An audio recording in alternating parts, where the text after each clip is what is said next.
If you're a podcast host, listen up, this one's for you. My name is Allie Jackson. I'm the host of Finding Mr. Height, a dating and relationship podcast that I've been doing for 4 years now, sharing my positive and practical approach to dating that's built on my own life experience. And I wanted to share another experience that I've had, my secret behind monetizing my show. It's called Red Circle, and I was just telling my colleague about how much I love their platform. With Red Circle, not only am I getting a seamless hosting experience, but I also love the support I receive in ad sales. It's not just typical ad sales either. It's targeted opportunities based on my show and my life. And the platform is super simple. You just set your preferences and Red Circle matches you with sponsors that align with your show. You can vet every opportunity and their platform gives you great analytics. More recently too, my Red Circle team has brought me opportunities outside of my podcast on social media to really augment the podcast partnerships, bring them full circle. I just can't recommend them enough. If you want to give it a try, go to redcircle.com to get your free trial. That's redcircle.com for a free trial. What is up, Buffalo Fanatics? Z-Bot, Rico. It's Rico and Bot live on the Buffalo Fanatics YouTube channel on a Wednesday evening, the first official day of the new league year. And that ushers in a new Buffalo Bills pass rusher. I know what you're thinking. Max Crosby? Trey Hendrickson? Bradley Chubb. Come on down. The newest member of the Buffalo Bills, a player the Bills have had to go up against twice a year for the last couple of years in Miami, is now the latest addition to the Buffalo Bills defensive locker room. Now Brandon Beane's latest and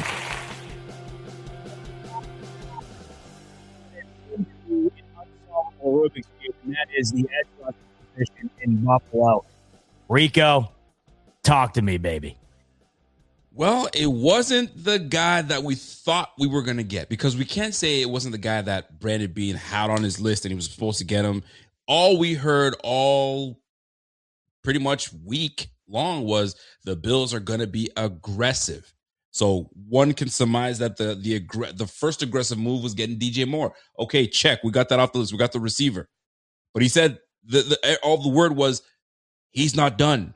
He's going for more. We were like, okay, so if he's really going to be aggressive coming from him, so we're looking for a big aggressive move. And it's Bradley Chubb. And I feel like we're poo-pooing on Bradley Chubb with our excitement. We should be excited for bringing a pass rusher, not some mediocre pass rusher, because he's a good pass rusher. And he's one that is a difference maker, a former top 10 pick. He's had a slew of his injuries that we'll talk about in just a moment. But for the most part, I have to bring myself into reality and say, this was the responsible move to make. We couldn't go out and get the high-valued premier pass rusher. Potentially was in our grasp. So I'm gonna t-ball that back to you. Do you believe that Hendrickson and Max Crosby were actually in the Bills' crosshair? Were we really on there, or is Bean just playing in our faces, saying the Bills were in it, and is he feeding that to these guys? Oh man, I was there. I was gonna do it. I was. That's too bad. What are your thoughts? Why is it that every time a big move is made, it's made, the Bills don't get the player involved in the big move, and then a short while after the big move is made, you hear reports saying Bills were involved in the final talks before so-and-so went to such and such? How often? I go back to the trade deadline. The receiver's rumored to go to Buffalo, right? Rashid Shaheed. Nope. Well, maybe there was a potential trade with an AFC East team for the Bills to acquire a new receiver. Nope. Linked to Trey Hendrickson. Nope. Max Crosby, is there interest there? Nope. And then it ends up going down this road where you get the guy that you really hadn't even thought of because you were thinking about you were thinking about the pot of gold at the end of the rainbow. And it just feels like the Bills have been trying to get to that end of the rainbow, but they've been stuck dab in the middle of it. And, you see a signing like this, and you're right. You should be, you should be happy about it. And in many ways, I guess I am, right? It's better than not doing anything. But I feel like we constantly have to sit here and talk ourselves into why we are happy about what transpired. I am just waiting for one of these days where I remember the day, because that was the day that this crazy move happened. I was in a pizza shop in Manhattan when the Bills signed LaShawn McCoy. I was at a bar in Rochester when the Bills signed Von Miller. My mom was on the local news, first in line at the Bills store in Eastview Mall, which has been closed for over a decade now, to get the Terrell Owens jersey. I remember all of these things. Why? Because they were massive moves. Yep. Right? And it just feels like the Bills have been dancing around making a massive move because they're constantly shuffling the deck with players like Bradley Chubb. Is Bradley Chubb a fine player? Yes, but when you constantly go into every offseason knowing that the Bills could be a apex predator on the defensive side of the ball away from finally winning one, and then you don't get one, it's moves like these that feel like they fall short. So it's to me, it's a slightly better version of the Joey Bosa move a year ago. And I think when you're constantly linked to a Trey Hendrickson type move or a Max Crosby type move, and it never happens, and then you're watching the Baltimore Ravens, who are paying Lamar Jackson as much money as anybody's paying any other quarterback. They go, we'll talk about this later, by the way. This is the most insane thing of all time, and we got plenty to say about it. It's just crazy. But regardless, you're in on Max Crosby to the point where you're willing to give up 2 first-round picks until whatever the hell happened. But whatever the hell happened, and they immediately pivot to Trey Hendrickson. Immediately, no hesitation. Trey Hendrickson was a Raven before the sun came up this morning. You know where I stand. I want the Bills to kick the can down the road until the time they get to that can, they can barely bend over to pick it up. They restructured Josh Allen's contract today, right? You saw the restructuring. Did you see Josh Allen's cap hit come 2029? Massive. I mean, we're talking nearly 9 digits here. You got X amount of time here to capitalize. This is why I just am waiting for them to do something irresponsible. Because you said earlier, this feels like the responsible thing. And it is. And that's actually what I do like about it. You're getting Bradley Chubb for like $14 million a year here. Yep. That is, in terms of money spent per year on the edge rushing position, this is about as valuable of a contract I guess you could get for a guy that does have upside. Coming off an 8.5 sack season, double-digit sack season prior to that. But there's also a lot of risk involved with it as well. The injury history is massive with Bradley Chubb. And who has had the worst injury luck maybe of all teams on the defensive side of the ball over the last decade? It's the Buffalo Bills. So in theory, Rico, Bradley Chubb, the player, not bad at all. Acquiring the player, not bad at all. The problem, once again, and I always kind of use this analogy with Christmas. Christmas is around the corner, and you think Santa is bringing you the PS5. And you wind up, your parents didn't know any better, you wind up getting the PS4. You don't have a game system, and you're going to play it, and you're fine with it. Yep. But you've wanted the PS5 all year long, and you didn't get it. It just feels like constantly the Bills are going to the Christmas tree every single Christmas, and they wind up getting the gift that falls a bit short of what was at the top of their wish list. You pretty much banged it on the head, bro. Because there's a couple things. There's a couple things you said that I want to jump in on, but you're on it, and I'm going to add to it. We're so desensitized to the star now. Why? Because we've had quite a few stars lately in Buffalo, so we're almost as if we're spoiled, right? What used to excite us when T.O. came, woo! T.O. in Buffalo, yeah. T.O. was damn near 40. Yeah, I mean, we got excited for that, right? When LaShawn McCoy reluctantly got traded to the Bills, we were excited because not a whole lot of nice things came to Buffalo. I mean, we got excited for guys like Ryan Fitzpatrick. You know what I'm saying?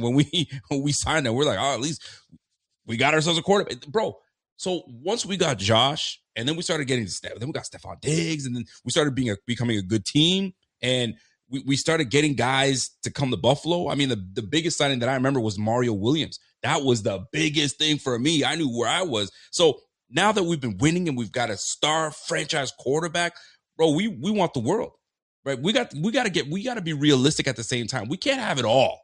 We can't have it all. And I know Brandon B was talking about, I'm going to be aggressive And maybe this was aggression for him. So what is annoying to me and why I'm annoyed the most is because I bought into aggression. I bought into, if he's going to be aggressive, that means he's going all in. Because that's what it feels like to me. If someone says I'm going to be aggressive, they're not going to half-ass anything. They're going balls to the wall. They're going all for it. So DJ Moore, okay, I'm with that. But when they said he wasn't done, he was going for more, I'm like, okay, what big aggressive move is he going for? And then we hear, he was in on Trey. He was in on, you know what it felt like? It felt like Facebook Marketplace. How often have you been the person that inquires into something and then person answers you back and you don't answer, right? Or vice versa. You're selling something. Somebody asks, hey, is that still available? And no answer. Yeah, you inquired, but you were never really serious. So has he been inquiring but never really serious? Is he playing in our faces? That's what it kind of feels like. So once you get past that feeling, at least that I was feeling, that I was like, okay, was he really into those people, or is he trying to appease the fans and saying, at least my GM was trying. At least my president was trying. And then you land Bradley Chubb. Like you said, you aim for the stars or you aim for the all the way up and then you land in the whatever you want to call it, right? That's what it's felt like. Now, here's the deal. And we were talking about that earlier. It's like going to the dealership and looking at the car that you really wanted, take it for a test drive. You love it. You come back and sit down with the guy, and guy tells you, you can't afford that. This is what you can't afford. You end up getting the one that you can afford, which is safe, reliable, has all the things you want, but just not as nice as the one you wanted. And then you stop at the red light and you look over. There's the car that you were looking at. In the moment, you're like, oh. But once that car drives off and you're back in your own car that you can afford and it's reliable, then you're like, maybe this was the right move to make. So this is what the Bills feeling like. Maybe this was the right move to make. Maybe I liked what I saw. Maybe I was all in until I can't afford that. And you saw what the Ravens just did. They backed out. Like, cold feet. Maybe this is too much. So the Bills right now landing Bradley Chubb may not be a bad thing because you have a guy that's experienced in the 3-4 defense. You have a guy that he's not new to getting double-digit sacks. He did it when he was in Denver. He did it when he was in Miami, and he was a sack and a half away from doing it again. So maybe we got the right guy for the right place in the right defense. But we were so enamored with getting that high-priced guy, and we didn't get it. Now we're deflated. But it's going to take a moment for us to get right back into it. And that's how Bills fans are normally. We get right back into it and fall in love with a player, and then we're good. Because I can remember everybody's like, Michael Hoyt? Who the heck is Michael Hoyt, the Canadian from Oakville, Ontario? And then he plays 2 games after a suspension. We're all in love with Michael Hoyt, and we can't wait for him to come back. So those are moments where you got to bring down. You got to come down a little bit and accept what we have and then see how it's going to work. Because if you really think about it, Michael Hoyt, Bradley Chubb is known for a high motor, can get after it. And now we're going to start kind of filling in some pieces as they go along with the draft. Maybe some good things can happen. Maybe this was a blessing that we didn't go after Hendrickson and Max Crosby, and we have the right piece. Now, I'm talking myself into this now. I'm talking myself into this, and maybe it's a disaster, and he's not what he's supposed to be, because you got 2 ACLs on both knees. One was just a regular, straight cut ACL. The other one was a meniscus, patellar tendon, ACL. He destroyed his knee. He missed a whole year and change. But he's returned to being a respectable player, only 29. So maybe we could still squeeze 2.5, 3 years out of him at $14.5 million, like you said. So maybe it's not a bad thing. Am I selling you into it yet, or no? You're not there yet. The thing is, I don't need to be sold on this because it is what it is. If you want a older edge rusher who's going to bring value to the team but not going to be this immediate game changer, then you got exactly that. Like, Bradley Chubb is a fine player. You can't sit here and sell yourself on the idea that it's better than what going out and getting the guy that they've been trying to acquire for the last decade would be. This is what interests me about consistently trying to do this. All right. And Von Miller was the massive move, and it's unfortunate that the one time that the Bills really tried to swing for the fences at this position, it just completely blew up in their face. With Von Miller's injury and the fact that he was just completely past what the peak of his prime was. He had his last real prime year was with the Rams. They win the Super Bowl, and then it was just kind of done from there, right? But you've been trying to acquire this particular position for so long. So it's Von Miller, it's Joey Bosa. In how many draft picks? I couldn't even tell you at this point.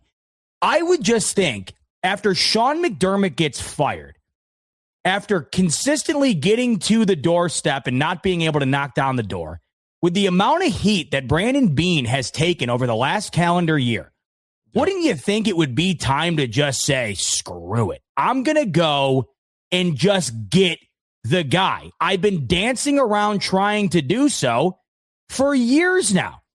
Just go and do it. You mentioned the car analogy, and it's a fair one. Because can the Bills necessarily afford it? Probably not. Or at least not responsibly. Exactly. At least not responsibly. Let me use the analogy that I've been using for a while here now on this whole scenario. You go to that car dealership, but the only difference is you had just left the doctor's office before you went to that car dealership. The doctor says to you, Bot, I don't know how to break this to you, but you got this new disease that no one's ever heard of before. I mean, you literally must have invented this thing. I don't know what you did, but you invented a disease we've never seen before.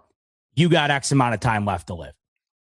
Am I going to walk in to the Toyota dealership and buy a used Camry to drive around for the rest of my time? Or am I going to walk into that Ferrari dealership and say, I can't afford this, but you know what? I'll finance the living hell out of it, kick the bill down the road, and by the time the bill comes due, I'm gone. And this is kind of how I see it, because eventually the bill's going to come due on Josh Allen. Once again, go look at the cap hit in 2029. We are approaching $100 million. Eventually, at some point, these restructures are just not going to be able to be continued to be done. And even if they are, at some point, the bill is going to come due. In the current period of time in which it's not due, in the current period in time in which you are in the midst of Josh Allen's prime, I would just think there would be more of, once again, here comes this word, an aggressive approach. This does not scream aggressive to me. If anything, it's just basically more of the same. Joey Bosa last year comes into Buffalo, and it's about a $12.5 million deal. He's 30 years old. Bradley Chubb comes into Buffalo this year.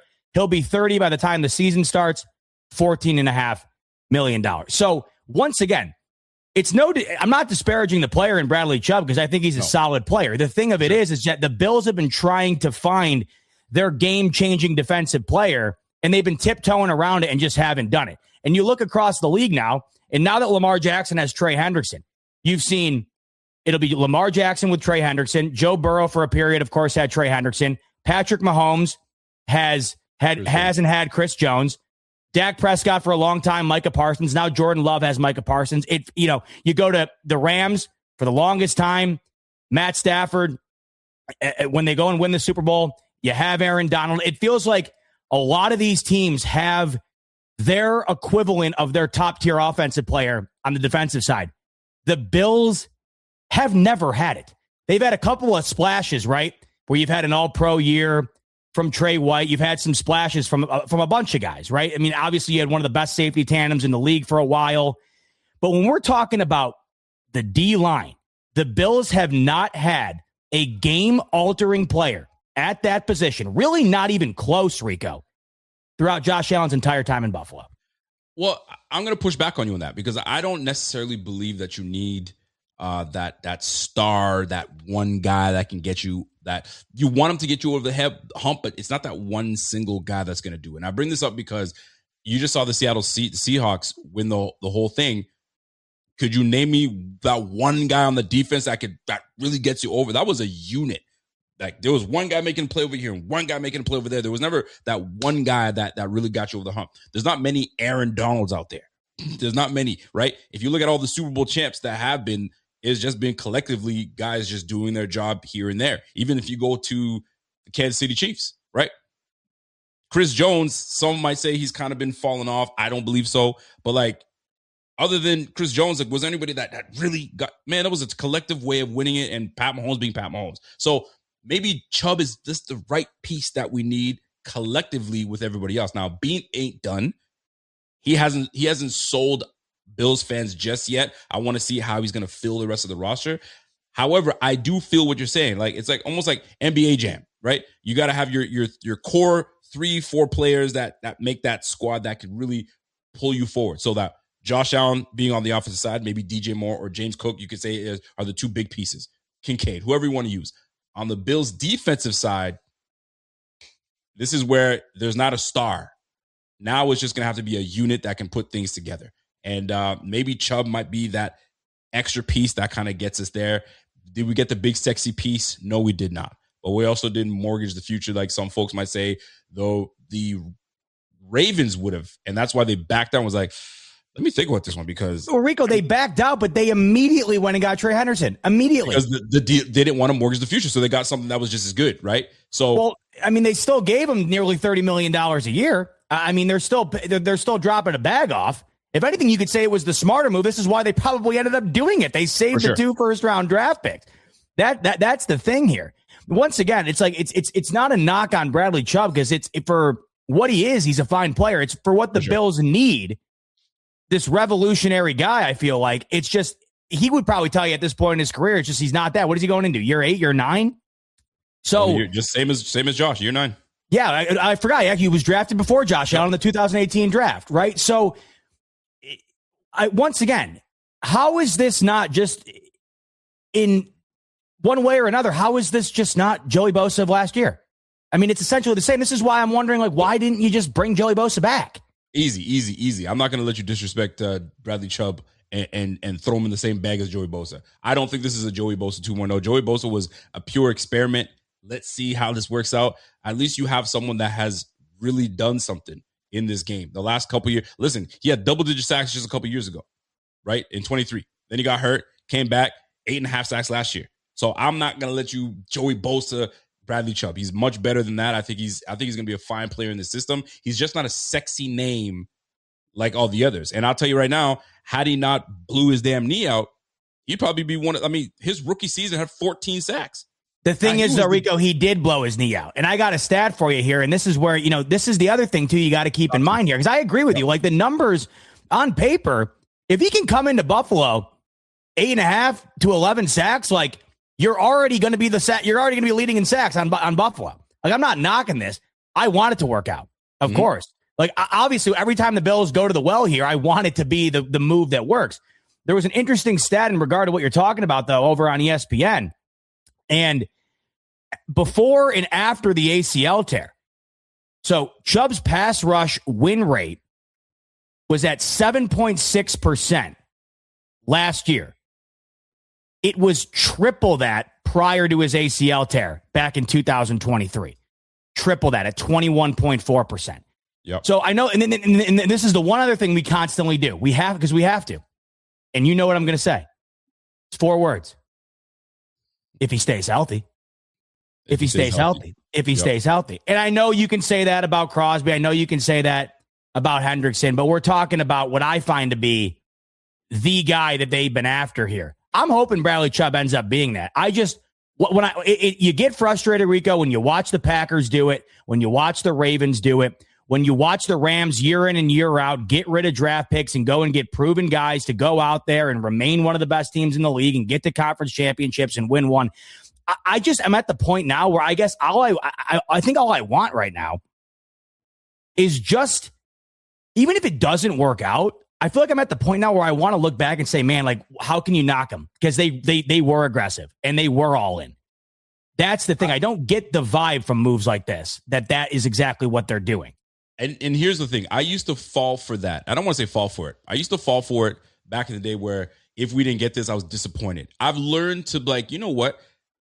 Prime example last year. Like, I was like, Michael Hoyt, I guess. Okay, right? Certain players I was like, I mean, signing that player, I guess it works out. And then you find out that was the best fit for this team. Michael Hoyt I'm using that as an example. That's a great fit for this team. So Bradley Chubb might be a fantastic fit for the team. And we're in our feelings now because of what we could have had. But like, this might be a great fit. And now we build off of that. And I think that's what I'm trying to get, I guess myself, I'll speak for myself, get myself on board to understand sometimes the move that you didn't make might be the best move that you did. Like, Hendrickson might go out there and be paid 29, almost 30 mil, and he does diddly squat for the Ravens. And we're like, golly, we dodged a big one. And then Bradley Chubb over here in this new Jim Leonard defense that's based on creating chaos and havoc for defensive fronts. He comes in and gives you 11, 12 sacks. You're like, dude, what a value pick. So that's why I'm not poo-pooing on the situation as much. And I'm not saying you are, but I know that you're not. It doesn't move the needle for you. It doesn't. It's just another guy. It's just a jag to you. Just another guy. To me, it's just, it is a slightly better version of the Joey Bosa move. So does it move the needle a bit? Yes, but I'm not noticing this. I don't see this massive gap between how I felt about that move and how I feel about this move. You get a year younger, and I think you're right. I think you do have some more tread on the tire there. But the other thing you have to factor in is that the health of Bradley Chubb has been a massive concern for a very long time here. I mean, we're looking at a guy who has a significant injury history here, where he's missed. You know, there's 3 seasons where he's only played 8 games or fewer. 3 seasons. And this concerns me because oftentimes, and it's not like it's just the Bills. I know the 49ers and plenty of teams run into this issue, but when you're going after guys that are that have the injury history that they have, that are towards the later stages of their career, it feels like the Bills are constantly in this cycle where they're just hoping to God these guys stay healthy. I mean, we said the same thing when Joey Bosa got signed. It was the same exact thing. Now, where I will say, where is sort of kind of how I thought about the Bosa thing too. Yep. All that's going to matter, though, at the end of the day, is if one of these guys, and if that's Bradley Chubb, I hope it is, you just need somebody who's going to make that one extra play in the postseason that they have not had. Absolutely. So could that be? That's what I'm hoping for.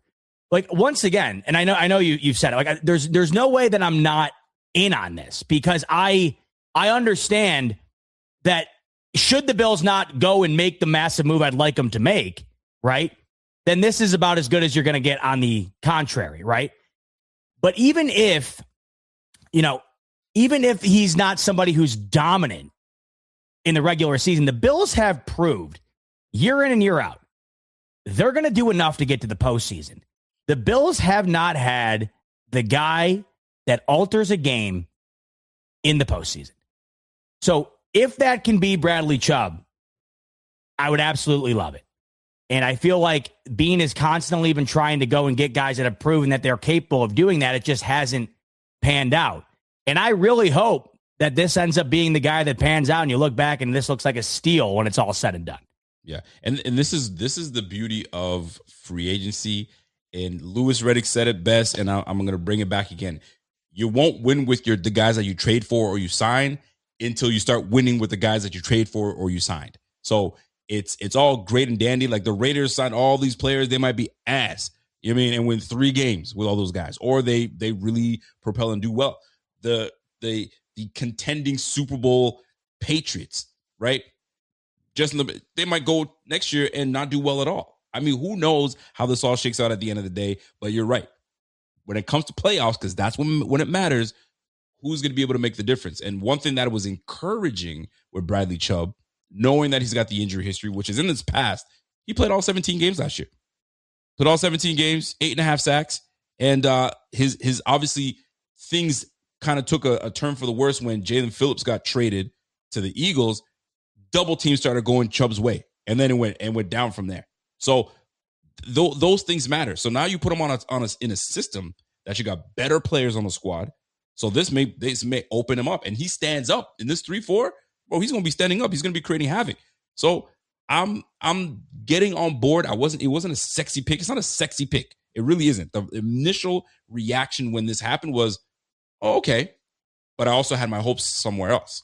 But that's the thing, though. I know you are like me in the fact that you are waiting around for the sexy move. When is the Of course. Let me ask you this. Is a sexy move ever going to happen between now and when Josh Allen retires? Ooh, that's. I mean, it all depends on if Bean is still around. If Bean is still around. I mean, let me ask you this. When's the last sexiest move Bean has made? In your opinion, what was the last sexiest move he's made? Diggs. Anything after that? And that goes to the chat. in the chat. What's the last sexiest move where you're like, Bean did it again, crushed it? Is it Diggs? 2020? No, this is fair. This is fair. I always overlook this because that it didn't work out. But no, Von would. It's fair to say that yes, that it felt like it at the time. It's just unfortunate. It is so unfortunate how that panned out. But Go Away's right. No, it was Von. Von was a sexy move. I think is a semi-sexy move is DJ Moore. Like, he had to make a move, and DJ Moore was legitimate because, I mean, there was really nothing else that was really out there moving the needle at receiver for me that was actually available, right? So, Evans was nice, but I think he's right where he's supposed to be. With the 49ers, go do your thing with Kyle Shanahan. Romeo Doubs, I'm saying 700-yard receiver, really good route runner, can absolutely get the yak, can do all those things, great separation. He's with the Patriots. Who knows how that's going to happen?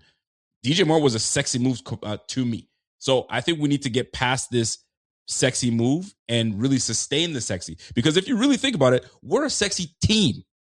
Think about it. You got Josh Allen as the sexiest freaking human being on the planet right now, and he's your quarterback. You got a sexy running back. You got a sexy O-line. I mean, shoot, how much sexiness you want on one team, bro? You got at least some sexy for everybody else. And DJ Moore just adds to this offense. So to me, we can't. I remember a content creator was like, yo, why do Bills fans always cry like they need more, they need more, they need more? Do they not realize who they have on their squad right now? Yo, win the whole thing. Why do you keep constantly wanting more? You can't have the best receiver. Can't have the best running back. You can't have the best left tackle. You can't have the best defensive end. You can't have the best safety. You can't have the best corner. You just got to get it done. They don't have the best anything or even in the argument on defense. Nothing. But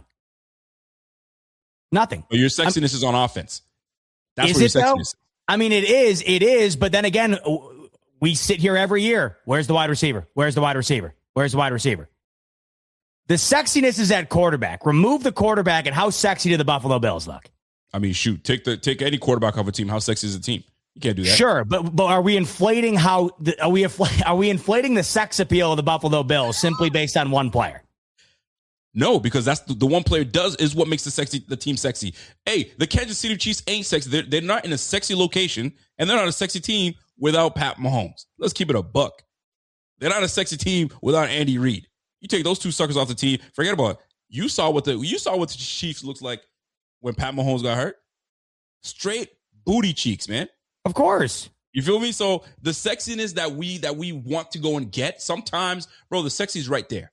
Just you know what I'm saying? Give your quarterback some of the things that he needs to propel. Last year, you have to admit, probably one of the bottom 10 receiving crews in the league. With DJ Moore, you're top 15. You're top 15 and maybe a little bit higher than that. DJ Moore I'd have to look. Lifts the ceiling. Some folks might disagree, but he lifts the ceiling high enough that now that's a receiving room that you can respect. If Palmer does what he's supposed to do, DJ Moore is going to do what he does. And then now you have a healthy, hopeful Kincaid. Bro, this is a nasty team on the offense. It's a nasty team. I mean, you got James Cook. Bro, I think we overlook what we actually have on our roster, wanting everything else. But yo, you got it right here. All we need to do is just tweak here and there. We added the receiver, big need. We added a pass rusher, big need. Now we can kind of just tweak here and there. We couldn't get Trey, we couldn't get Max.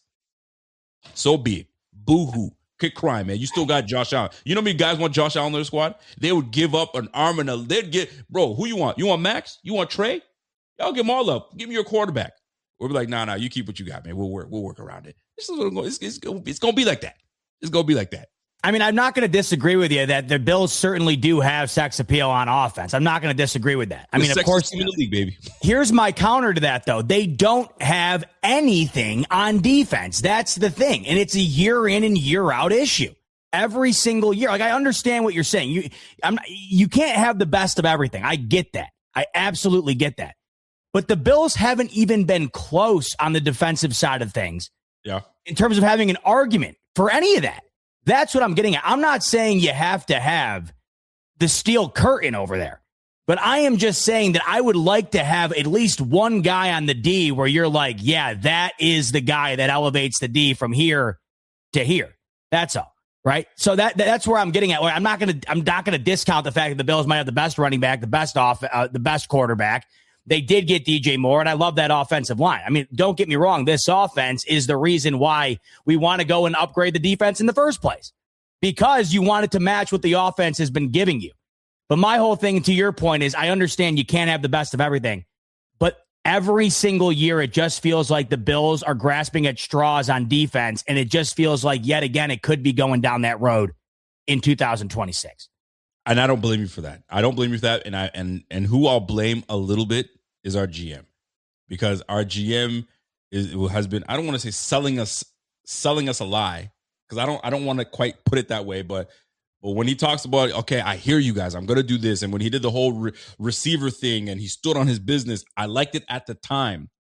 But when it materialized, you're like, come on, fam, we need a little something. So he did what he's supposed to do, right? He got us the receiver. He got us what he need. Now we're watching what his next move will be. That's the biggest one. I'm holding out hope for this. I know some people might say, yo, you're out to lunch. Brandon Ayuk is still out there. If he somehow, the dust can absolutely settle, and now Brandon Ayuk is looking to, after big time injury, trying to come back. Who else better to come back with than Buffalo and DJ Moore and Brandon Ayuk? Bro, if we can, that's your guy though. After what he pulled in San Fran, that's the move. He felt disrespected on San Fran. He felt disrespected for whatever reason. Felt disrespected, bro. Whenever one guy wants to jump back in the saddle and really do good things, he goes to find himself a quarterback that will get him the football. And Brandon Ayuk is still out there. If Brandon Beane brings Brandon Ayuk to this, bro, watch all Bills fans go, oh, snap. We in it, baby. We back. Your ass is going to be that same way. You're like, oh, sexy move. There is no way Brandon Ayuk being signed to Buffalo will have me doing what you just did right there. I watched this guy drive 125 miles per hour past the facility in San Francisco. This was a guy that didn't show up nearly all year long. They didn't even know where he was all year long. Kyle Shanahan, when he was asked about it, he would barely answer because he had no idea where the guy was. I don't know how that would be a move that I don't know. What has you sold on that? The idea that off the end, I know the type of receiver he is. That's just a me thing. That's a selfish, like I see what's out there and nobody's really mentioning the Brandon Ayuk at all. It's been kind of silent. All of a sudden I can see him pop up, and that's Brandon, and that'd be Brandon Beane's. All right, now the receiver room is nice. Let's roll. But I digress. It may not even happen. Now, I do want to kind of pivot here and talk about the Ravens and this Raiders thing. But the one thing that I do want to bring up, we talk about aggressiveness. It turns out the Ravens, not only when they did sign Mr. Trey Hendrickson, they had the nerve to try to get both him and Max in the same building. Your thoughts on hearing the rumors that they were trying to get them both in? Hendrickson apparently claims that, hey, the understanding was they were going to try to work both of us to get on the same squad. I was supposed to be working alongside Max and Max Crosby. What in the heck? What were these Ravens up to? Was this all BS? Is this any truth to this, you think? Or Buffalo Fanatics, what's going on? This is Pierre the Kingpin, and I wanted to talk to you today about Cigars International, which is the ultimate destination for premium homemade cigars. Known as the industry leader, Cigars International offers the largest selection, unbeatable prices, and a customer service experience that's second to none. Whether you're new to cigars or a seasoned vet, Cigars International makes enjoying cigars easy, approachable, and fun. Cigars International is the go-to retailer for all things cigars, with the biggest selection of premium homemade cigars available anywhere. Cigars International offers unbeatable deals and discounts, making it easy to stock up on your favorite or try something new without breaking the bank. With fast free shipping and their 100% satisfaction guarantee, you can shop with confidence knowing that Cigars International stands behind every order. They have good relationship with vendors that helps provide great low prices. Whether you're new to cigars or a seasoned pro, Cigars International makes it easy to find the right cigar with helpful guides, staff reviews, and expert advice. It's not just about cigars. Cigars International also offers a wide range of accessories and more to elevate your smoking experience. Check out the great deals every day at cigarsinternational.com. That's cigars, CIGARS, international.com. Use code FANATICS at checkout for 20% off your order of $50 or more, plus free shipping. Or visit www.cigarsinternational.com/fanatics, and the discount will automatically apply. Again, use code FANATICS at checkout for 20% off your order of $50 or more, plus free shipping. Or visit www.cigarsinternational.com/fanatics, and the discount will automatically apply. Were they trying to pull a fast one and try to get a both? Do they got an offshore bank account that they're using that the other 31 teams don't have access to? Make that. I'll tell you this right now. If the Ravens would have found a way to land both Hendrickson and Crosby, the crash out would have been biblical on here. Okay. If the Bills could not land one for them to land two, it would have been all time stuff. I mean, I am not buying that at all. This to me seems like a spin cycle on, well, we were trying to land both, but then Crosby failed the physical, so we wound up with just one of the guys, right? This whole thing is wild, unprecedented stuff that we are watching go down here. Max Crosby gets this surgery on his knee 2 months ago in January. Everyone knew he ended the season on the bench. Everyone knew he had surgery, and yet everybody was in on Max Crosby. Everybody wanted him. So much so that the Ravens go and put 2 draft picks on the table, 2 first-round draft picks, an unprecedented amount of capital. They've never traded a first-round draft pick for a player before. I don't know how you come to the table that aggressively and then all of a sudden back out the way that they did. We've never seen a team back out on a trade of this crazy magnitude. Now, I feel like all of this could be cleared up if the findings of the physical became public. And I don't know if that's possible due to HIPAA or whatever. It's just, I don't quite understand how you could have the knowledge ahead of time that the knee was, of course, an issue. I mean, how bad is that knee now? And then now to get Hendrickson the next morning is just something else. And the reports are that they were on the phone with Hendrickson while Max Crosby was in Baltimore. Not dirty. I just can't believe it. And there's no way they could have gotten both of these guys. How in the hell could you have gotten the 2 top edge rushers available this cycle in one swoop? It makes absolutely no sense at all to me. And I'm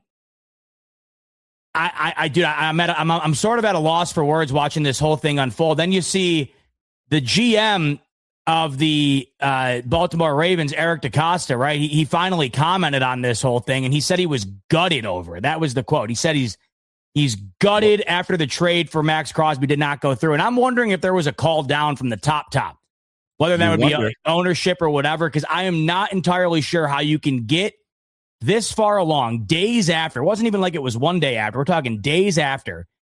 Trey Hendrickson's still available. They might not have thought he was going to be available. Then all of a sudden you back out of the trade and you don't even wait 12 hours to sign the next best guy available. It's pretty wild. It is business. And you know what? DeCosta had to face the music today. And here he is commenting on this whole Crosby and Hendrickson fiasco. What do you kind of say to that speculation? I mean, I understand it. I understand it. We live in that age of skepticism and people question, especially people that don't really know me or know the Ravens culture and the Ravens organization. So I understand it. As I said at the beginning, we've got a responsibility. I've got a responsibility to the Ravens, to this community, to our fans, and to Steve Bisciotti to do what we think is best for the club. And that's what we always try to do. Every decision we make is based on this idea. Is this the best thing for the Ravens? It's very, very challenging. Again, I understand how people might maybe from afar would feel that way, but nobody's more upset about this than me. Gutted by it, actually. And so a big regret for me. But we will move on as a football team, and I think there's many, many opportunities for us to grow as a team, to become a better team, to build a roster, and to be the team that we want to be. He says he's gutted. What does that mean? Because he did not specifically there say, the physical, we just couldn't. And I don't know if he's not trying. I don't know if he's trying to not throw Max Crosby under the bus or whatever. But when this story is as big as it is, this is one of the biggest stories in NFL offseason history.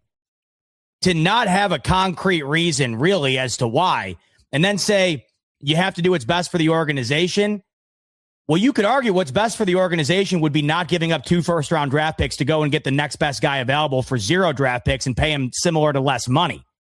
I just don't understand when you make this move, Rico, how there wasn't a caveat that said, barring a physical, we have made a trade. Or don't even make the trade public until the physical is conducted.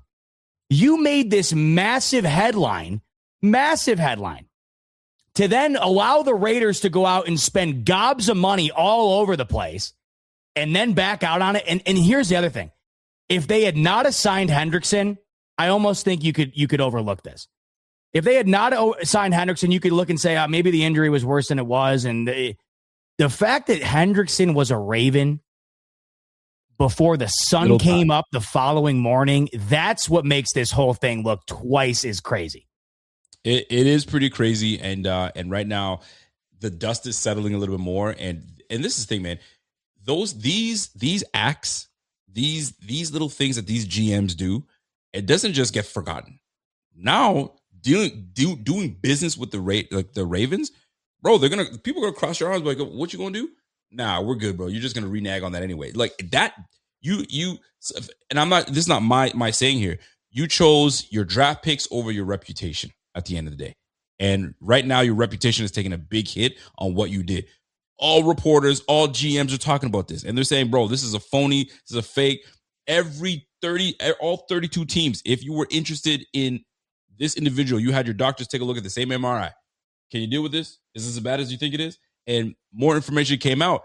They knew how bad it was going to be. They were like, bro, we can have this guy that has no issues and it won't be long-term. We can have him for the long term. Go ahead and get this thing happen. Here's my issue. But you're trying to win tonight. You're trying to win right now. So if you have Max Crosby at his full 100% for the next 2.5 years, bro, you have 2.5 years to get this thing done. You think he's going to play for 6 years for you guys? Bro, this isn't the time of right now. Make that thing happen right now. I think this is why most fans like ourselves are talking, where we're kind of pissed off a little bit with Brandon Beane for not really going for it, because you said it earlier. They restructured Josh Allen, and Buddy's owed $89 million in 2029 and $89 million in 2030, or whatever the case is. You're going to have to do something then. But right now, you have a window of doing something now. So in the next 2 years, 3 years, bro, do what must be done to get yourself a championship. Because we get a championship, nobody's going to give a rat's who we paid what and for how long. We got our Super Bowl in Buffalo, something that was supposed to be had back in the 90s, and that skipped out on us. So now we're 3 times as hungry for it now. And Josh Allen's 29. He's the biggest hope we got to getting the damn Super Bowl. You do what you got to do, bro. So Brandon could be feeling heat.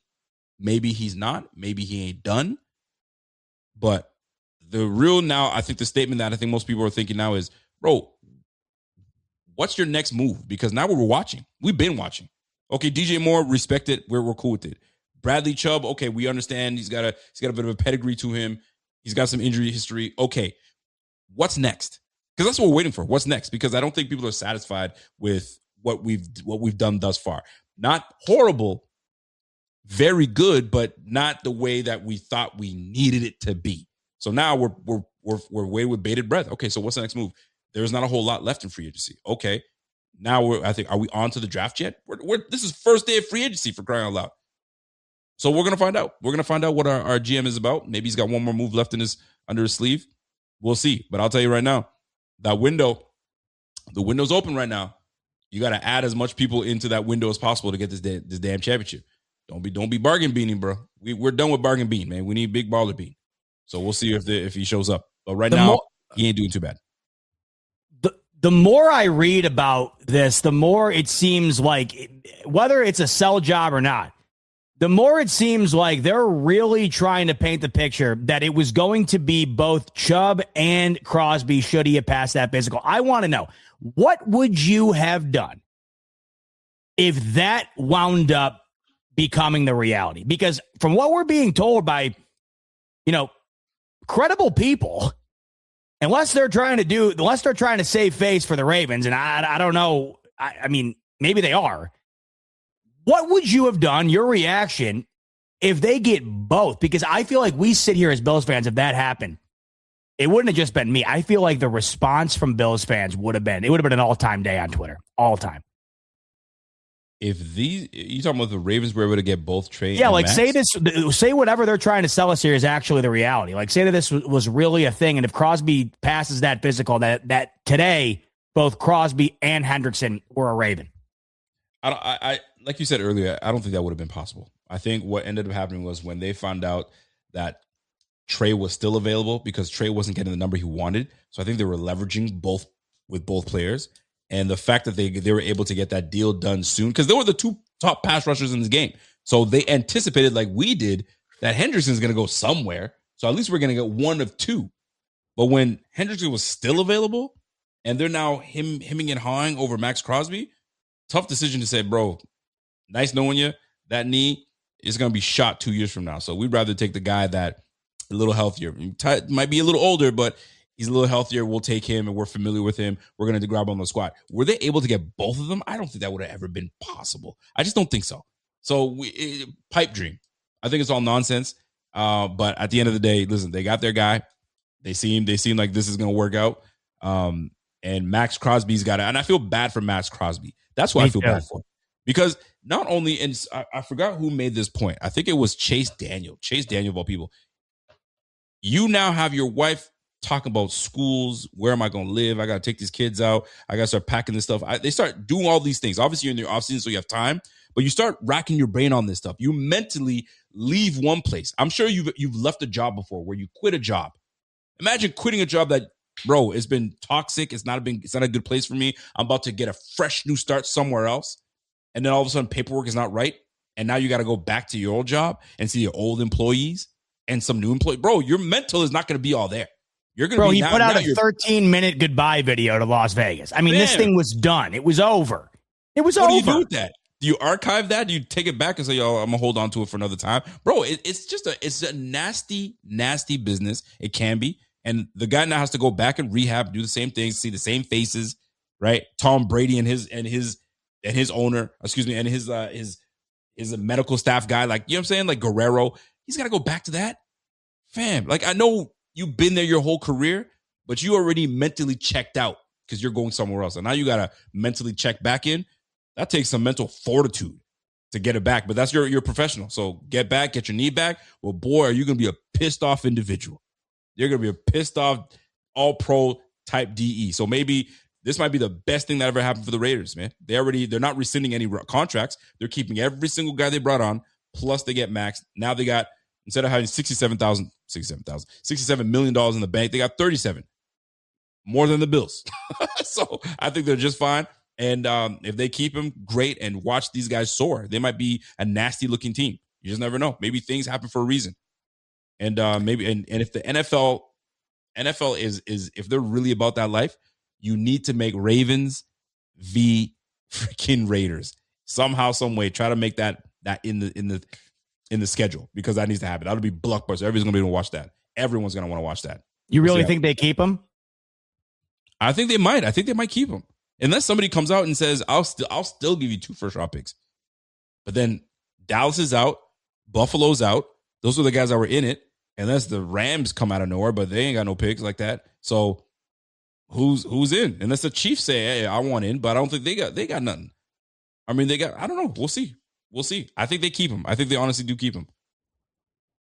We'll see.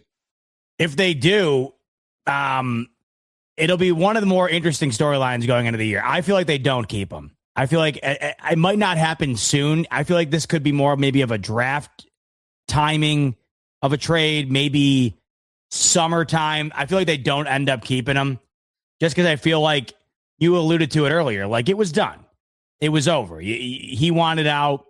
They want to move on. I mean, you know, you got to feel bad for is the Raiders, because Tell they were about to launch into a full reset here, where you're going to get a brand new franchise quarterback, and then you got 2 additional first-round picks, including the 14th overall, which, I mean, that ain't bad.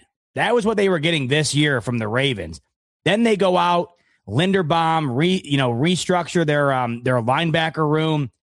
I mean, I feel like they were really putting themselves in a solid spot to start this rebuild with Mendoza. Plus, you gotta remember they got Brock Bowers, they got Ashton Genty. I would be bummed if I was a Raiders fan. I mean, I don't think Ravens fans should be bummed. They got Hendrickson 12 hours later. If I'm a Raiders fan, I'm bummed because I feel like we were really, laying down the bricks here for a solid path towards a rebuild.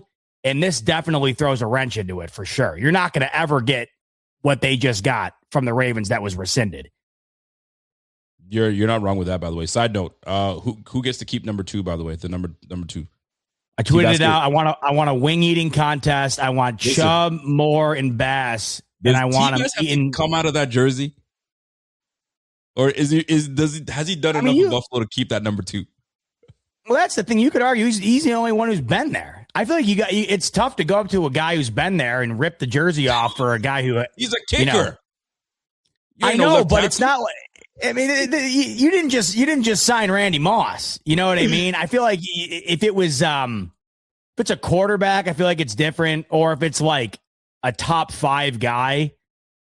But the other interesting thing here is you got 2 guys fighting over the same number. It's not like you can even argue it for just one guy. That's why you gotta come out that jersey, yo. Come out that jersey, bro.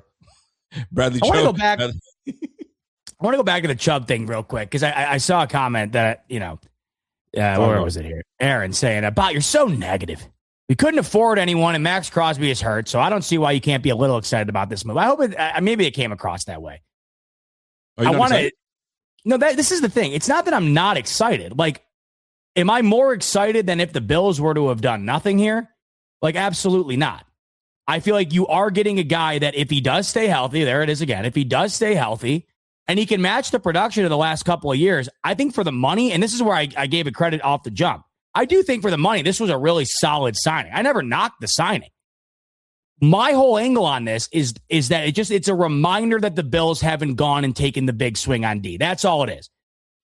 The player itself, more than fine. The contract, I'm all in on that. $14 million a year for a guy that averaged 10 sacks over the last 2 seasons. Yep. And if he can stay healthy, I feel like can be a solid contributor under Jim Leonard. No question about it.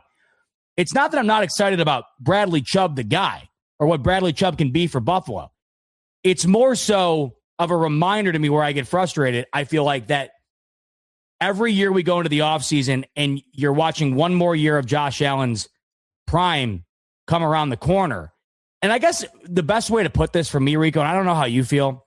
Okay, the best way to put it for me is I'm just waiting to be able to hang my hat on one last rocket launch by this team going into nearly a decade here with Josh Allen, where you can say, we did everything we could. We did absolutely everything we could. We stretched our limits to the point where maybe it was completely irresponsible. I know you could say they did it with Vaughn, and it didn't work out, clearly, and they're still paying the price on that. Yep. But is that all it's ever going to be? Just the one try there that blew up, and then we're just not going to do it again? I guess my whole point here is that's what we talked about last show. It's like the first round pick. We just kind of want to see Bean traded just to do something different. Yeah. Just to say you made that massive, aggressive move to try and take it over the top one last time here as we get into yet another year with Allen. It might not be too late because we still have, there's draft day trades, right? So he might look at that late first round and say, hey, man, I'm going to give that up for such player. Who knows who, right?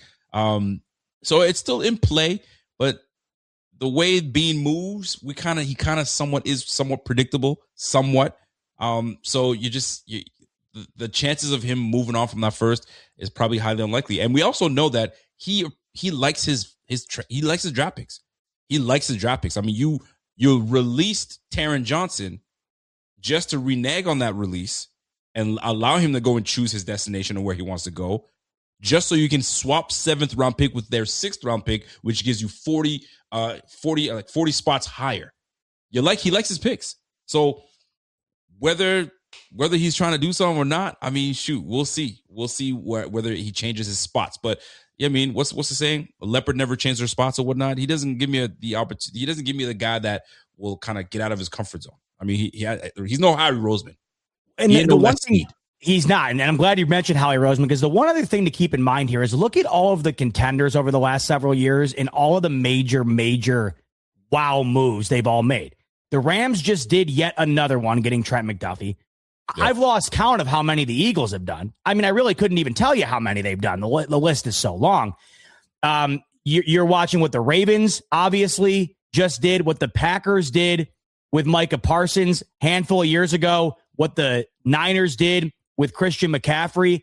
I just do feel like the consistent contenders in this league, almost all of them have at least done one of those major, massive moves to try and move the needle. And I guess the one other thing to add here is that I guess I do get a little bit frustrated at times, Rico, when I watch a team like the Rams or the Eagles and how they navigate, and it just feels like we don't even do that a little bit. I would just like to see it attempted, where you do just kind of throw caution to the wind, because when the Rams started going down this road of F them picks, they were heavily criticized. But look how that's panned out. I'm not saying you got to do it every year. I would just like to see maybe an attempt at this point to shake things up. No, I'm with you on that. Because at the end of the day, I think we just had our hopes up. I think that's what it comes down to. Bills fans had our hopes up because we knew exactly what we needed. We knew what we lacked. We lacked the pass rush, a significant pass rush, and we knew that our GM had a lot to make up for. I think those are the two things that have been in our crawl space. Is we need to make a move, and our GM has to do something, and it has to be something big. Let's wait and see. And some folks are kind of complaining about that. But here's the flip side. The other side is you have fans saying, what are we bitching? Because they think we're mad. They think we're upset. What are you guys bitching about? He said he was going to get a receiver, got a receiver. We needed a pass rush, he got a pass rush. Like, what else do you guys want from him? He's doing what he can. And you have some fans that are saying that, and they think that we're really upset and we're not happy. Somebody said, Rico's never happy about anything. I know. I didn't say I wasn't happy. You know what? I feel like with us, I feel like we tread the middle of that line there. I am happy about DJ Moore, and I am happy about Bradley Chubb. It just feels like, once again, you and I are constantly waiting for that one moment of, whoa, was not expecting the Bills to do that type thing, right? Sometimes you get gun shy, though. Think about it. When shooters shoot, right? But if you've been bricking it a lot, you bricking it. Now you just become an assist guy. You don't want to take the shots. He took a huge shot with Von Miller. It was a master shot, and we didn't see that coming. That was like a half-court shot. And we're like, whoa, Bean took that shot? All right, Bean, we with you. And since that didn't quite work out because he took a risk on an older player, pass rusher at that, he's a little gun shy now. It's funny because he went after a guy that has knee issues, right? But had knee issues, doesn't have any more. So maybe he's a little gun shy to go for the big one. He's just kind of playing it safe. But I mean, there comes a time where you just can't keep playing it safe. You got to go for the gusto, but maybe it just didn't work out. He was in on all of them, but didn't land a damn thing. So who knows? We'll see how you seem to be holding out. You seem to be holding out hope, though, that there could be that. I am. I'm not poo-pooing. I don't want to be over the edge on one side poo-pooing him, but I'm also not going to praise him either. Because I used to, old Rico would praise him and say, "That's a good move. That's my guy, big baller Bean." No, we're done with that. I think you and I think we, for a while, we were blindly faithful in Bean. I think that's what it was. Because he did such great things. He brought in Josh Allen, but that wears off. Okay, you got Josh Allen 9 years ago, almost a damn decade ago. What you going to do now? Right? You can't keep holding on to this. I mean, I got Josh. All right, we get it. You made a couple trades. Yo, big ups to you, my G. But this is a league where it's what have you done for me lately? Not what you did for me 10 years ago. It's what have you done for me lately? And right now, I think that's why some fans are like you and I are like, okay, where's that big shot? But he might be a little gun shy from taking that big shot. So maybe he'll give us an intermediate shot somewhere that's acceptable, that's a whoa enough, but doesn't make us go, come on, man, are you serious? So Brandon Bean, we're waiting, bro. We're waiting. We'll see. So it just sucks the one time they did it, by the way, to close it out. It just sucks the one time they did it. Let me ask you this. I'm Vaughn gonna ask the is whole just chat. the way it went down. I'm gonna have ask the whole chat this before we leave. I know it might be tough for you to answer this, but what do you grade Brandon Beane thus far on what he's done with the team this offseason? And I'm talking about who he's let walk, who he's retained on the squad, and who he's brought onto the team. A, B, C, or D? Say it again. I was too busy reading Caroline yelling at I know us. Caroline's on our A right now. Thank you, Caroline.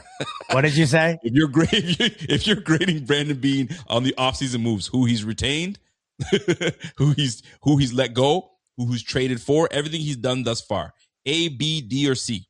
A, B, D. You got me all messed up. A, B, C, or D?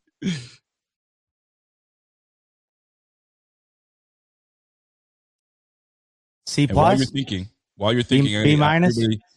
Everybody's giving I think, let me just say this. I think it's a passing grade, but I don't think it's anything you're going to put on the fridge. Is that fair to say? I think it's a passing grade, but the mom and dad aren't going to say, Sonny boy, we're putting that right up on the fridge. Hell of a job. I think it's a passing grade.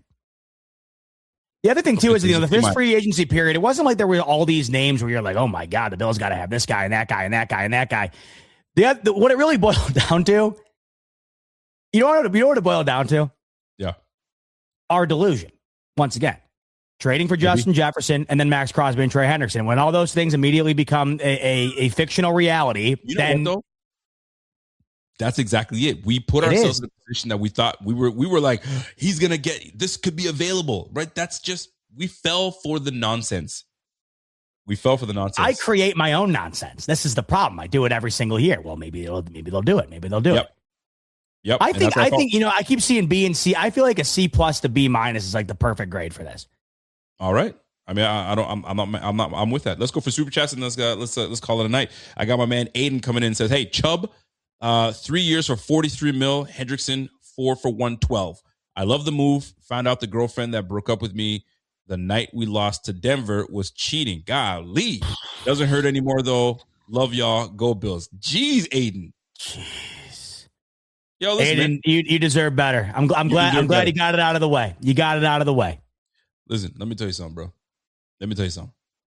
These females these days, you got to watch for them. All right. Guard your heart. Find your peace. All right. If she don't bring you to peace, out of there. If she don't bring you peace and that's that your spirit is stirred, out of there. Aiden, God's gonna send you a nice young lady, man. Don't you worry about that. But golly, Aiden, you just dropped that. You went 3 years, 43, and then you went right into it. God, you threw us off, brother. Signified. The Ravens are such a scumbag. Golly, Signified. Ravens are such scumbag pieces of ish. The NFL needs to grow a spine and sanction them. I can't stand this. I don't think the NFL is going to sanction them, but there is an owners meeting next week. I'm sure that's going to be a topic of conversation. Oh. I would love to be a freaking fly in that room, on that wall, and listen to and see the vibes, because the vibes will be high in that room. That'll be interesting. I feel like you can say goodbye to the legal tampering period. I feel like that might be that might be a casualty here in this whole thing. You think? This was a huge. There's a lot of ramifications were huge with this one. Yeah. 100%. And it tarnishes the league. It tarnishes, you know what I'm saying, the legal tampering. So if anything were to change, maybe it's that. No more legal tampering. In theory, by the way, the legal tampering is kind of dumb because none of it's official until the league year starts, which is today at 4:00. So and they start tampering during combine. I know. They're at the combine like a bunch of chatty cats. He's like, come on, give me a break. You know the drill. You know it. Here we go. You already read that one. Okay. We got Signified Notes comes in and says, hey, Bot, the Ravens knew damn well how bad Max's knee was. All these medicals is well known to teams like they had more than enough info. They got cold feet and saw Trey's market was softer than they thought. I mean, not necessarily, because they paid these suckers pretty much the damn same. The big difference is they got to keep their 2 first-round picks. Those are huge. That's big time moves. They got to retain that, and they got themselves a pass rusher. Now, I think Pat Crosby's a better pass rusher, and he's a better run defender than Trey Hendrickson. Trey Hendrickson is not a good run defender, but he can get after the quarterback. So Yeah. I think Crosby was the better pick, but they got cold feet at the end of the day. That's what it comes down to. What do we got? We got Jam. My man Jam says, yo, if Bot's negative, then WGR is hell. Is WGR that bad? I feel like I hear this sometimes. From what I hear from them, I feel like they just want the same things we want. Like they just want it to happen. Yeah. That's the vibe I get. And if that comes, I think that sometimes comes across negative, but I feel like in pursuit of that is just the desire to want to win.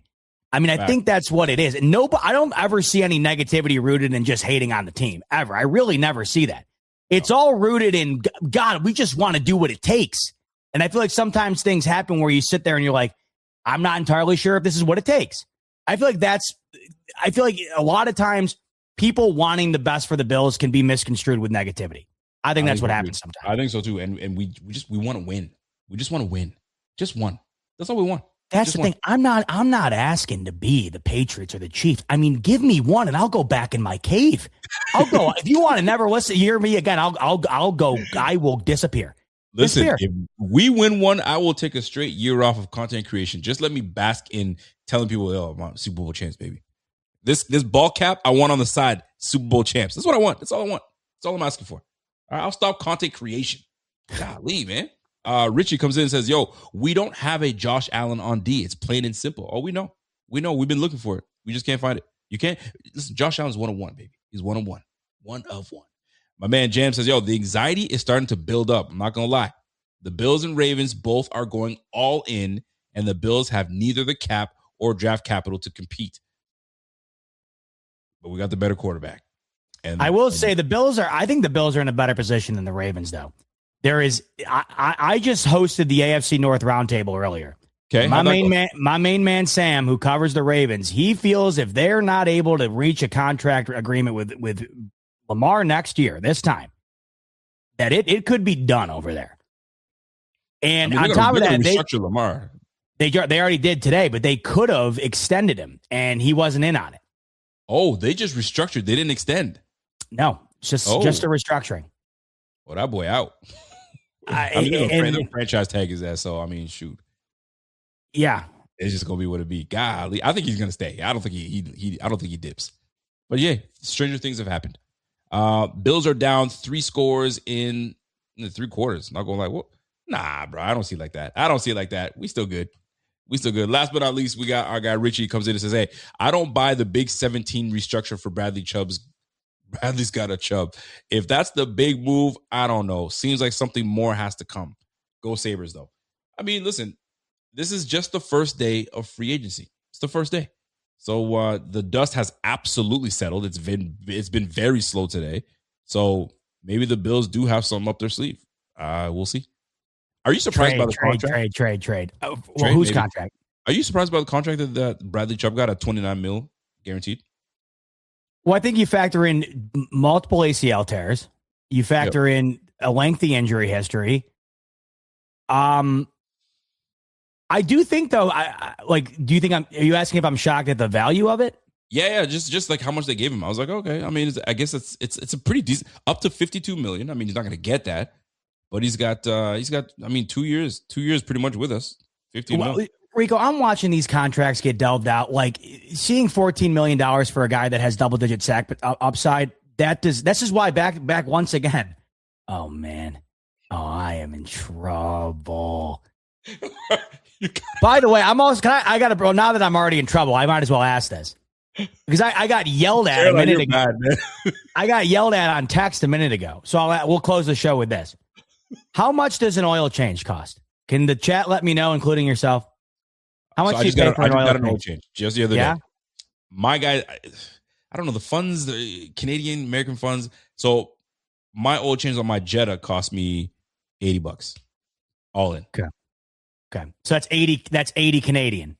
80 Canadian. So for you guys, that's like $50. Or not, maybe I'm tripping. $60? Oh, yeah, I'm in trouble. All right, no, I'm seeing some. All right. So I'm seeing 180, 85. Caroline thought it was $40. I got the full synthetic, and I could have gotten the regular, which was $58 for you guys. My 80 is your 58. The regular was $90, and I got the full synthetic for, it was $110, and I was out of coolant, and he said he'd top it off for $5, so I said sure. So then after tax, it was $130, and she's telling me that I got scammed. Yeah, you did. You got ham. You got taken. You're telling me I got took? You absolutely got took. I'm gonna top up your coolant for $5. Listen, I'd rather the guy top the coolant off for $5 than me go buy the coolant and do it myself. Did he even? Did you get a new oil? Did you get an air filter as well? Never. I refuse to buy the air filter. Yeah, you got hose. You still got hose, bro. You still got hose. Listen, when you go get your oil change, you do not. Did you go to the dealership itself, the big dealership? No, I went to Valvoline. Nah, you got had. And I have synthetic. I take synthetic into my Jetta. Damn. Shame on you. You got had. You need to find another place that does a better job for you. Hell, you can do your own oil change. Hold on, we got Dave Smith saying it's costing him $110. Costing them $110. Dave got had too. You both are suckers. Damn. All right. Well, I'm in double trouble now. You got took, kid. Hey, Caroline, your man got took. You got to find another place. Listen, shop around, bro. I know that's not you. I know you don't like doing that. You just like one shop. The last thing I'm shopping around for is an oil change. Okay. That's the last thing I'm shopping around for. In this economy, you better shop and do what you need to do to save yourself $1. Zoe's gonna be like, Daddy, what you doing, bro? Synthetic? Cool. You want synthetic, but you can't hunt. See, I'm not a car guy, so I just don't know. I don't know. Now you know. Look it up. Yeah, but Rams driving a 2006 Camry that's got 475,000 miles on it and 87,000 Joule pods on the ground. So yeah, he's probably still getting $70 oil changes. I got the Kia, which got, they're telling me it needs the special stuff. And they probably 188. All right. No, see, James my man. James the Canadian. He just got himself a big. He got himself a big old truck. He's got a pickup truck. So they're doing whatever they need to do. But I mean, that's still a lot though. 188. Come on, James. That's a lot. All right. Listen, Caroline's saying you're on duty. Maybe I'll go back there tomorrow and have a word. Yeah, Valvoline, bro. Valvoline is super expensive. First of all, why are you going to Valvoline? I do it for the experience. You get a hell of an experience over at Valvoline. They treat you right. That's your problem. You went for the experience over the money. Come on, fam. No, I got to be 100% honest with you. You're mad at Bean. You want the experience. You want to go, woo! Instead of responsibility, save the money, do what's right. Look what happened. I got took. That's the problem. So maybe you're right. Maybe that's the lesson learned in all of this. Lesson learned, man. All right, folks. And how about this? I just saw, and the guy didn't offer this. I just Googled it. There was a $15 off coupon that I could have used. And I didn't Google beforehand. I just saw someone in the comments say to look for a coupon. Didn't do it. And how about the guy doesn't even offer it to me? And you didn't get out of the car, did you? Never. I see. I mean, it's nice. Over. It's cool to stay in your car, but you're going to pay for that service. You're going to pay for it. All right. We'll end it there. We'll end it on a sour note. Unbelievable. We'll talk to you guys later. Thanks so much for tuning in. Much love as always. Talk to you soon. And go Bills. If you're a podcast host, listen up. This one's for you. My name is Allie Jackson. I'm the host of Finding Mr. Height, a dating and relationship podcast that I've been doing for 4 years now, sharing my positive and practical approach to dating that's built on my own life experience. And I wanted to share another experience that I've had, my secret behind monetizing my show. It's called Red Circle. And I was just telling my colleague about how much I love their platform. With Red Circle, not only am I getting a seamless hosting experience, but I also love the support I receive in ad sales. It's not just typical ad sales either. It's targeted opportunities based on my show and my life. And the platform is super simple. You just set your preferences and Red Circle matches you with sponsors that align with your show. You can vet every opportunity and their platform gives you great analytics. More recently too, my Red Circle team has brought me opportunities outside of my podcast on social media to really augment the podcast partnerships, bring them full circle. I just can't recommend them enough. If you want to give it a try, go to redcircle.com to get your free trial. That's redcircle.com for a free trial.